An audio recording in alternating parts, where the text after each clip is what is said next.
한 10분 정도 디스커션을 할 수 있는데요. 해설 선생님들 의견 부탁드립니다. 저는 첫 번째 하셨던 고경돈 쌤한테 질문 좀 드리겠습니다.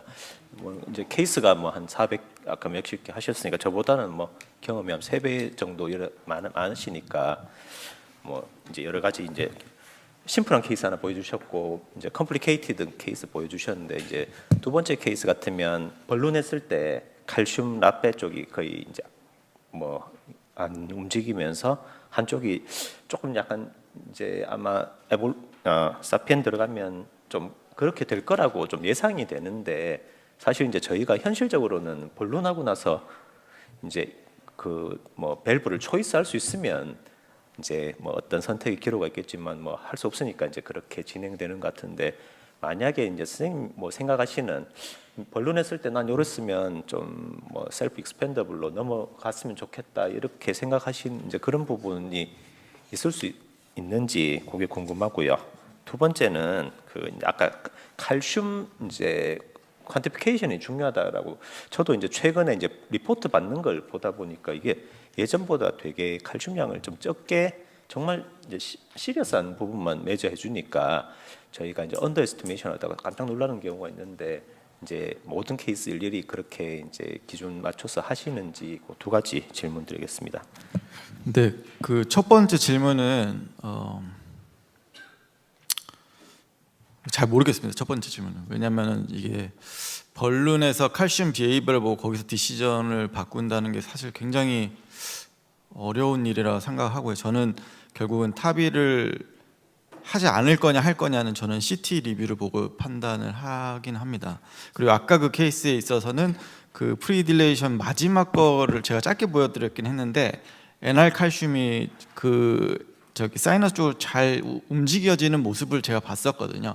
그래서 제가 할 여지가 있다 이렇게 생각을 했었던 거고, 그 다음에 두 번째 케이스가 진짜 정말 중요한 지적을 해주셨는데 저희가 CT 리포트를 본 것과 실제로 프로시저 할 때 만나는 칼슘의 단단함과 굉장히 디스크펀시가 있을 때가 있습니다. 그게 이제 제가 보기에는 그 상대적인 칼슘량 CT 분석도 상당한 영향을 하는 것 같고, 이전에 김효수 교수님 말씀하신 적도 있지만 이제 매주 하는 사람들마다의 또 격차가 있기 때문에 저는 기본적으로 타비하기 전에는 CT를 항상 제 혼자만 보는 시간 한 2시간 정도 생각을 해서 소요를 해서 로우 CT를 슬라이스별로 전 다 보고 너니네스, 이네스 다 보고 그 다음에 CT 리포트 지금 이제 4개 받으시는데 그 4개를 다 보면서 매저된 게 얼마나 그 차이가 있고, 어떤 사람은 노듈라 칼슘 바깥으로 애듈러스 그린 사람이 있고 이렇게 안으로 그린 사람도 있고 가운데로 천차만별이거든요. 거기서 제가 그러니까 결국 이제 정성적인 판단을 해야 되는 거긴 하지만 저는 어쨌든 CT 베이스드로 디시전을 하고요. 그 다음에 실제 프랙티스에서는 포스트 벌룬 할지만 에코 디펜던트한 디시전을 하고 이외에는 다 저는 프리 디시전대로 수행을 하려고 노력을 하는 편입니다. 그 벌룬 하고 나서 밸브를 초이스를 하면 그 사이에 프리딜의 효과 때문에 아큐트 AR이 생길 수도 있고, 그래서 미리 준비하고 어떤 스트래티지를 정할지 준비를 하고 그리고 프리딜 하는 게 중요할 것 같고요. 그다음에 다이섹션이 아까 두 번째 케이스처럼 그렇게 에어울타 쭉 타고 올라가는 다이섹션은 아무도 예측은 못하는 거죠. 그래서 1cc 오버필이라는 거가 굉장히 큰 거거든요. 그래서 저는 오버필을 에디셔널 한다 그러면 0.5cc 정도를 생각을 하고 이제 할 거고요. 이 환자는 첫 번째 딱 넌 코로너리 쪽에 벨 프레임이 다 있었잖아요. 그래서 처음부터도 아마 다이섹션이 있었을 수도 있는 맞습니다. 그런 환자인 것 같습니다. 예, 저도 국형돈 교수님께 질문 드리고 싶은데요. 아까 이제 디폴트 이게 사피엔 같은 경우는 PCI 라이크하고 예측 가능한 장점이 있기 때문에 우리가 쉽게 접근할 수가 있는데 아까 디폴트 값으로 LV 와이어링을 이용해서 지금 하신다고 하는데 사실 사피엔 디플로이먼트 할 때 페이싱이 매우 중요한데 네. 캡처 페일로 되거나 이러면 진짜 끔찍한 일이 생길 수가 있잖아요. 예. 근데 사실 페이스메이커 넣는 거 어렵지도 않은데 그걸 굳이 LV 와이어링을 통해서 이게 꼭 해야 될 것 같다는 생각이 들어가지고 질문드립니다. 네, 사실 그런 질문을 많이 받습니다만은 제가 경험한 바로는 그 타비 환자들의 대부분의 이제 허트 스트럭처 자체가 굉장히 블러러블한 것 같습니다. 그래서 우리가 뭐 다른 이제 EP 프로시저 하는 사람들과 달리 그 템포럴 페이스메이커에 의해서도 데미지를 받거나 퍼포레이션 되거나 tampon이 생기는 경우도 좀 있거든요. 그래서 그거를 줄이겠다는 게 한 가지 목표고, 저희가 모든 프로시저 할 때 항상 프로시저가 짧아서 나쁜 건 없거든요. 그래서 저는 한 적어도 5분 이상, 길게는 10분 가까이 줄일 수도 있는데 그 장점이 있다고 생각하고, 저희가 지금 올커머 지금 LV 와이어링 페이싱 하면서 한 70례 정도 80례 정도 하고 있는데 와이어 페이싱 빠져가지고 문제 생긴 적은 단 한 번도 없었습니다. 그리고 또 한 가지는 지금 그 TCT에서 발표된 바로는 물론 리트로스펙티브 데이터긴 하지만 프로시저 타임이 짧고 이 컴플리케이션이 적은 거로 돼 있고, 지금 최근에는 이제 하여튼 그래서 제가 보기에는 LV 와이어 페이싱이 익숙해지면 전혀 문제는 없다. 저는 그렇게 생각하고 있습니다. 제 생각에 그래서 LV 와이 페이싱, LV 와이형 페이싱이 더 잘 안 빠지고 더 잘 페이싱 더 잘 되지. 템포랄은 가끔 오퍼레이터가 뭐 피그텔 뺀다면서 빼면서 막 하거나 해서 더 아닌데요. 이제 중요한 건 미니멀 세데이션 하게 되면 환자가 이제 레스피레이션을 하게 되는 경우가 생기거든요. 그러니까 지금 다 세데이션 돼서 막 하시는데 지금 이제 깨워놓고 할 때게 맞습니다. LV 와이어 페이싱을 하고 있는데 환자가 갑자기 숨을 딱 들어 마시면서 페이싱이 딱 멈춰버리는 경우가 생길 수는 있습니다. 그래서 이제 만약에 LV 와이어 페이싱을 하게 될 때 환자한테는 이제 몸이 뛸 거라는, 그러니까 전류가 흐를 거라는 거 말해주고, 그 순간은 숨 좀 참아주세요 말을 하고 LVI 페이싱을 하시는 게 맞습니다. 도움이 되고요. 가끔 하는 순간 빠지면서 밸브도 확 올라오는 경우가 가끔 생깁니다. 예, 다음 디스커션 시간이 짧아가지고요. 다음 에볼루트 아까 셀프 익스펜더블 현대영 선생님 발표해 주셨는데 뭐 페리페랄 아테리 디스크가 있을 때 유리하고 시비어 캘슘이나 스몰 애닐루스도 유리하다고 그러시고, 이제 마지막에 케이스 보여주시면서 조금 이게 결론이 안 날 수 있는 그런 얘기를 하셨는데, 하트 페일리어 있는 환자에서 세이피언스면 이제 레프트 페이싱을 하면서 디플로이를 하기 때문에 그게 이제 LV 디스펑션에 연결이 될 수 있다. 반대편 선생님은 또 이제 그게 페이싱, 레피드 페이싱 아무리 하더라도 굉장히 짧은 기간만 페이싱하기 때문에 큰 영향을 안 미친다. 그리고 페이싱에 영향을 미친다는 선생님들은 페이싱 안 하는 셀프 익스펜더블을 하는 게 하트 페일리어 환자에서 훨씬 낫다. 막 디베이트가 있는데 어떻게 생각하시는지? 예, 그 이제 저도 그 대각께서 전에 에볼루트 발표하시면서 말씀하셨는데 그 뭐 이렇게 PP 떨어지는 걸 이렇게 즐기면서 하라고 이렇게 말씀하시더라고요. 근데 옆에서 이제 저는 보고 있으면 상당히 좀 긴장되고, 좀 확실히 좀 이렇게 릴리즈 타임이 길어가지고요. 이게 조금 BP 떨어지는 것이 염려는 되는데, 이제 또 이젝션 프랙션 괜찮은 환자들은 대부분 금방 다 회복되는 것 같고요. 또 이제 이젝션 프랙션 떨어져 있는 환자는 좀 주의하면서 하면 좋을 것 같긴 합니다. 그리고 또 제가 경험했던 거는 뭐 이렇게 사피아는 확실하게 빨리 피니까 도움 되는 것 같고, 어큐레이트 네오도 크게 문제 없고, 네비토도 우리 병원에서 한 2케이스 했는데 생각보다 그것도 릴리즈 하는데 뭐 크게 바이탈이 흔들리지 않아가지고 좀 더 경험해 봐야 될 것 같은데, 네비토도 상당히 좀 스테이블하게 진행됐던 것 같습니다. 레비터가 이렇게 안쪽에 있기 때문에 절반만 해도 이미 밸브 펑션을 해버리니까요.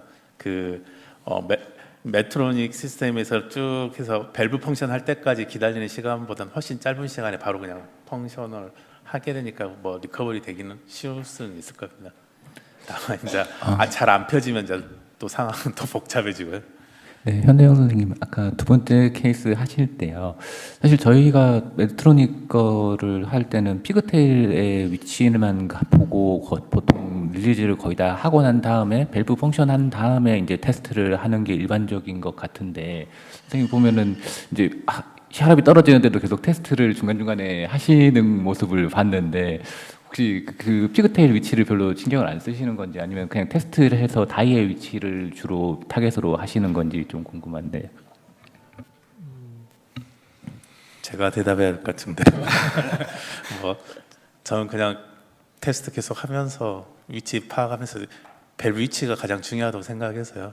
저 혈압은 사실 밸브 펑션 안 할 때 쓰는 혈압이라 그런 혈압을 이렇게 하는데 너무 이제 오래돼 버리면 저렇게 퍼질 수가 있어서 조심하셔야 되겠지만 테스트는 이제 열심히 하고 있습니다. 네, 그럼 다음은 는 지금 아까 오버사이징 한 20% 맞추신다 그랬는데 큐리네오 많이 쓰는 선생님들 중에는 오버사이징 필요 없다. 왜냐하면 사이즈가 스몰, 미디움, 라지인데 그거를 오버사이징 어떻게 맞추느냐, 언컨트롤러블이고 오버사이징의 의미가 별로 없다고 얘기하는 선생님 계시는데 어떻게 생각하세요? 네, 그 사이즈가 현재 이렇게 밸브를 4개를 쓸 수 있기 때문에 오버사이징 각 밸브마다 저희가 타겟하는 오버사이즈 인덱스가 있죠. 그러니까 이 밸브가 0 레인지에 맞지 않다라고 하면 다른 밸브를 선택하는 게 맞다고 생각하고, 그래서 여러 밸브를 한 기관에서 어벨러블하게 쓸 수 있는 게 되게 중요하다고 생각됩니다. 그래서 물론 우리 20%, 22%, 18% 이렇게 인위적으로 맞출 수는 없지만 레인지를 벗어났다고 생각되면, 너무 벗어났다면 사실 다른 밸브를 쓰는 게 맞다고 생각합니다.